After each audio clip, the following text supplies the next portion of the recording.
Two feared dead in another Trelawny crash. Hi again and welcome. This is Links 007 TV News Report, and we'll be right back with the full details to come. Welcome to Links 007 TV News Report, providing you with the best in local and international news updates.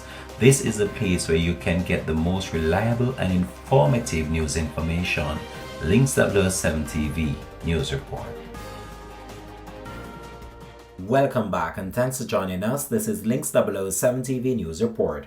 The Trelawny police are currently at the scene of a major two-vehicle collision on the Duncan's main road in the parish this morning. Two people are feared dead. A police source disclosed that individuals were also taken to hospital. Their condition are not known up to the publication of this report.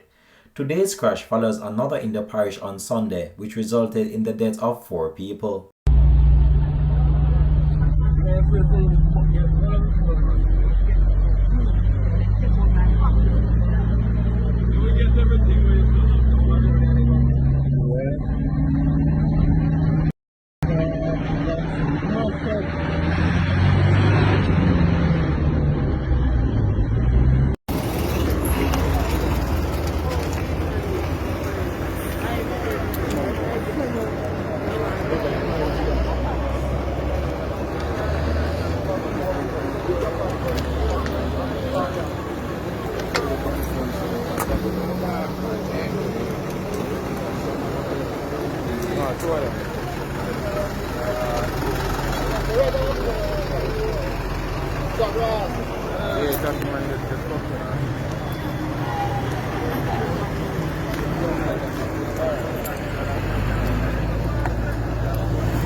Links 007 TV will continue to track this story and have more details to come on this in a subsequent newscast. Thanks for watching.